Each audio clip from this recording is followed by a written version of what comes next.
bit about your first recollections of when you and Walter Hyatt first got to know each other. First time I met Walter was when he was in Uncle Walt's band. And it was at a time when Uncle Walt's, anytime they set up to play somewhere, it was huge crowds. And I was fortunate to be in a group that was playing in the same circuit as Walter.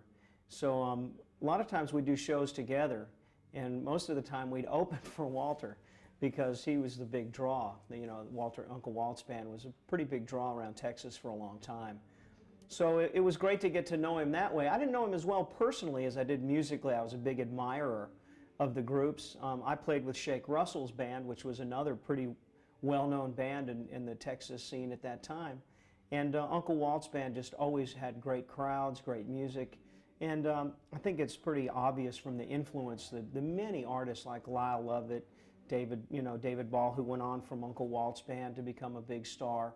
And Walter, to me, was the real star. I mean, he was the guy that, he had the intensity and the intelligence and the lyrics and the songs, and he was, that's why it was Uncle Walt's band. He was pretty much the leading edge of that whole thing. He quietly helped a lot of people find direction in the music industry, didn't he? Walter used to say that the biggest influence on others usually comes from underneath and is not as well recognized and isn't as well publicized, and I think he was right on the money on that. He quietly influenced hundreds and hundreds of musicians in ways that he probably never even knew. Tell me a little bit about you play at the Sutler, I think. Every Monday night. Every Monday night. Yeah. And tell me about Walter's music and his songwriting right before he died. Where was he musically?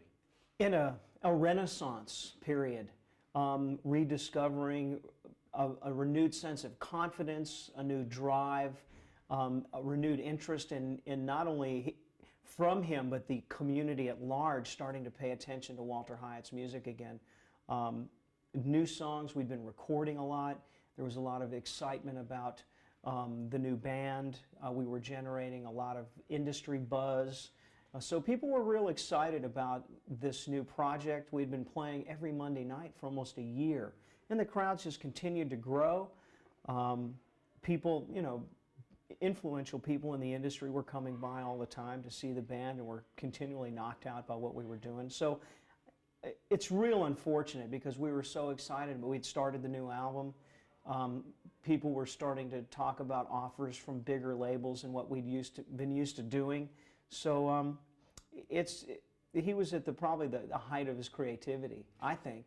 Help us understand a little bit about, because Nashville is a very unique place. Yeah. Help us understand in the months that preceded Walter's death, paint a word picture of the excitement that you were feeling as a band member for what was about to happen with Walter and the band in Nashville. Probably, in a word, success. Probably the most success he'd ever enjoyed. He'd watched David's career take off. He'd seen Lyle Lovett take off. Lyle mentioned him in one of his songs in the new album, and there was just a big buzz, and a big buzz translates into big money. I don't know of any one artist that was as prolific as Walter was and was on the verge of greatness. Who were some of the industry people that, and some of the labels that had started paying attention to Walter before his death? Well, I had taken his tape around to some major publishers, trying to secure a publishing situation, and some of the major publishing companies were coming by. Bruce Birch from EMI stopped in one night. The guys from EMI and ASCAP, all the publishing rights societies were coming down. We had posters all over town. People were talking about him. Just big name writers were coming in to write with him, and it was a little big town where Bob DiPiero writes. I took a tape over to them, and they were pretty knocked out with it. And so it was just really starting it was like this snowball, and it was just really starting to happen. Where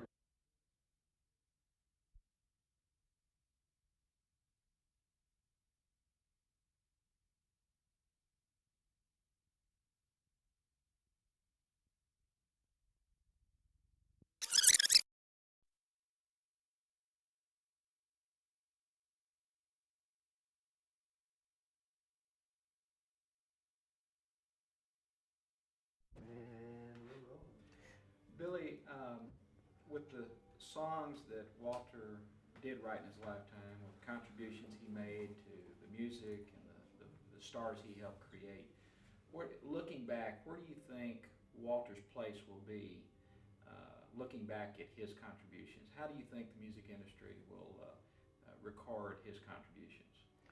Well, I think he's going to be remembered for number one as being the kindest, most gentle human being you've ever met. He'll be remembered for his innovative creativity. He was always ahead of the curve, and I think he'll be remembered as a great innovator in American music, just by the people he directly influenced and those that got to work with him.